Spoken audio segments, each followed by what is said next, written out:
Hi everyone, how are you today? This is Paige, and today I wanted to bring up the topic of how to find a teacher that's right for you. Um, there are two main categories I want to break this down into, and one of them is just understanding um, the qualities that you're looking for, and the second thing is, there's definitely like this divide in the community between being an authorized teacher or certified teacher and not. And I just, you know, nothing that I say is absolute, at all. Um, the only reason I even do these talks is to share my personal experience, because I have a lot, and because people tend to um, like having the discussion, I guess. So, first of all, I just want to say that I've worked with a lot of not so much authorized teachers, believe it or not, even though there's more authorizations. I've worked with more certified teachers than authorized, or teachers who had neither, okay? And an authorization or a certification doesn't necessarily translate to being a good teacher. Obviously, they've done their due diligence and they receive Sharat's blessing.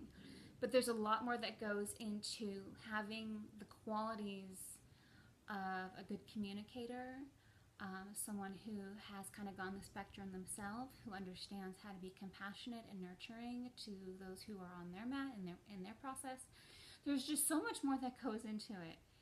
And so those of you who are kind of on the fence, or maybe you've already decided this person has to be authorized, the only reason I would caution that again is because authorization doesn't necessarily translate to experience. It just doesn't. You can get an authorization after 5 years, but what do you really know after 5 years? What I knew at year 5 was different than 10, then 15, and now 18, and it's going to continue to evolve. So, there are some incredible teachers out there who just have these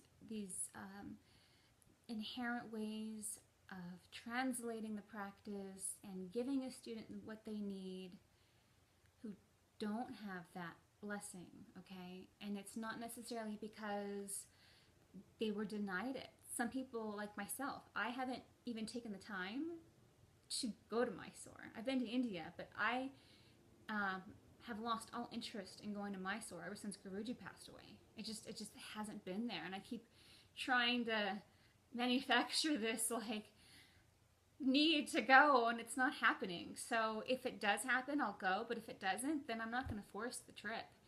But that doesn't mean that I haven't dedicated my life to the practice and then I don't know a thing or two about how to give someone what they need.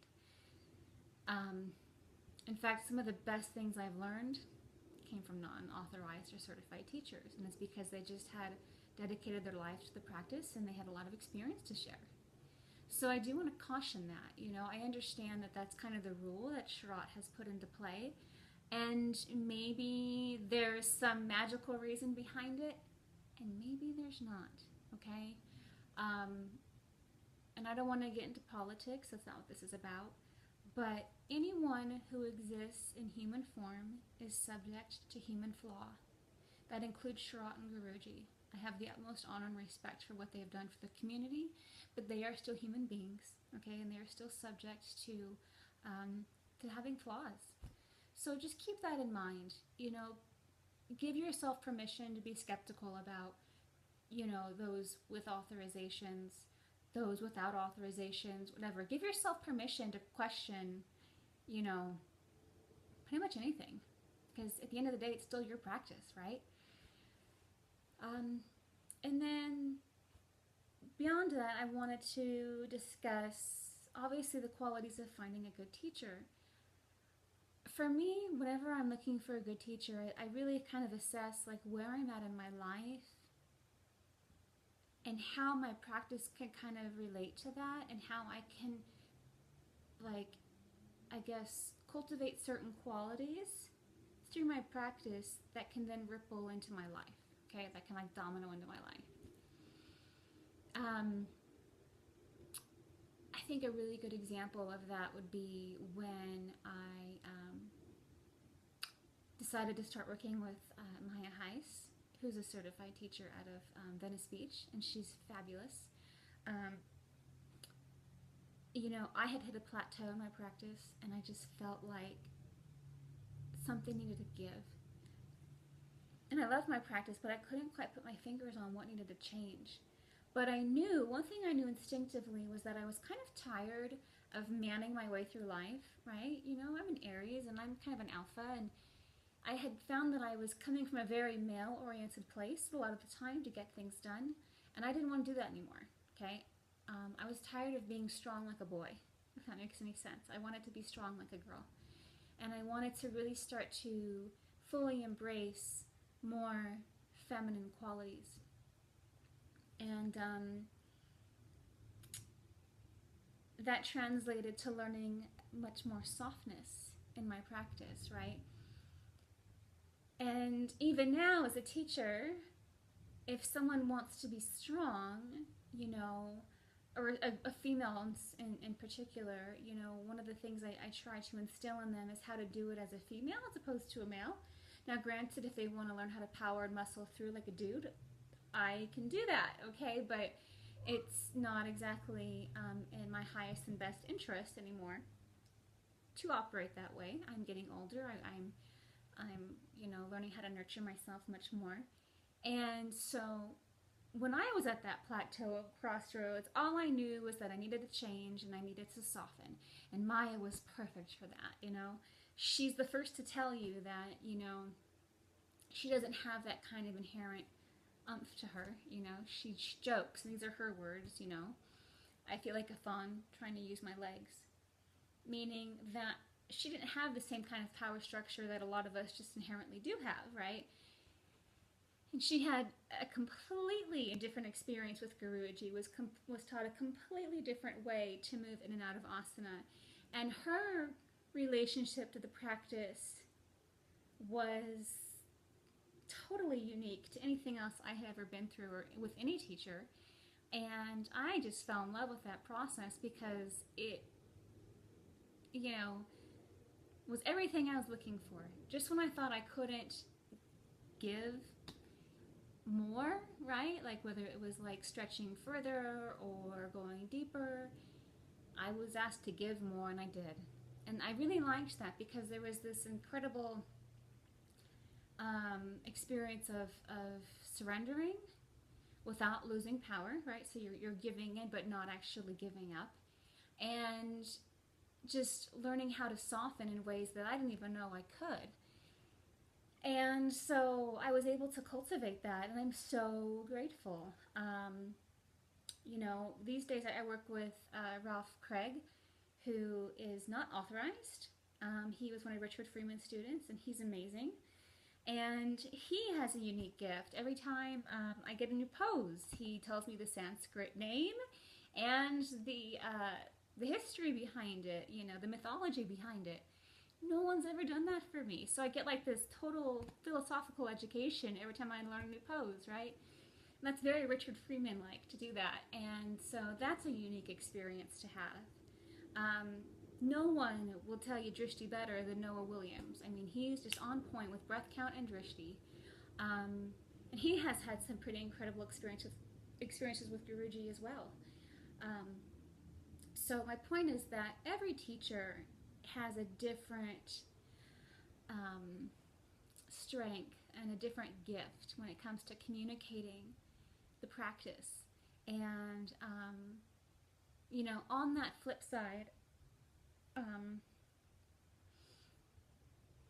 I want to share a little bit, and this might be kind of controversial, but I think it's important to share, because with their gifts also comes their weaknesses. And a lot of times I think we get to a wall with our teacher where we don't want to move on to someone else, but we're not really getting what we need either. And it's not uncommon. As a healer, as a teacher, as someone who's practiced this my entire life, I can tell you that anything that hasn't been integrated gets projected, okay? Meaning that if you're not conscious of it, you project it. And teachers are no exception. Again, we're all human. And a lot of times what happens is there becomes like this power struggle between the teacher and the student, because the teacher can't take the student further, whether it's emotionally, psychologically, physically, or whatever. And so they end up projecting their deficiencies or their defects or whatever. They project that onto the student.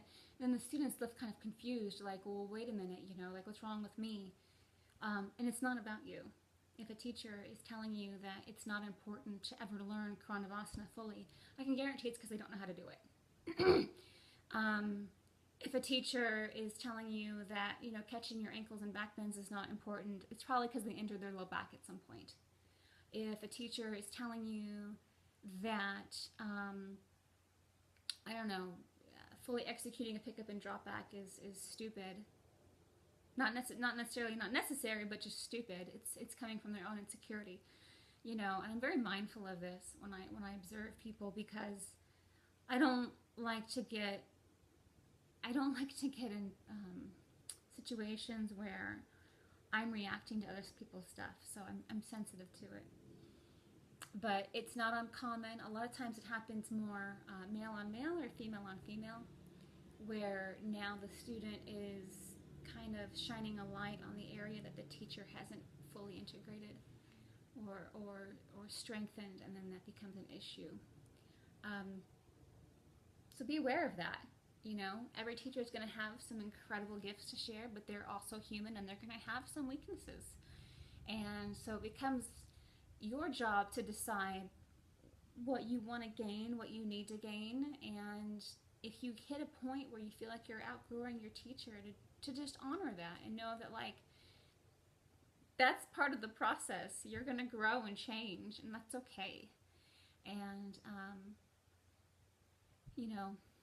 to move forward from there. So, anyway, I just wanted to share that. I think it's, again, an important topic to know, how to find a teacher, what to expect, and what you might go through. And I guess the best questions that you could ask yourself are, why did I start practicing? Why am I still practicing? What do I want to gain at this point in time? And who can be the best instrument in helping me get there? So those are just my thoughts, my personal thoughts, feelings, observations, experiences. I hope that they help you today. And that's all. I apologize for Charlie getting in the way. But anyway, you guys have a great day.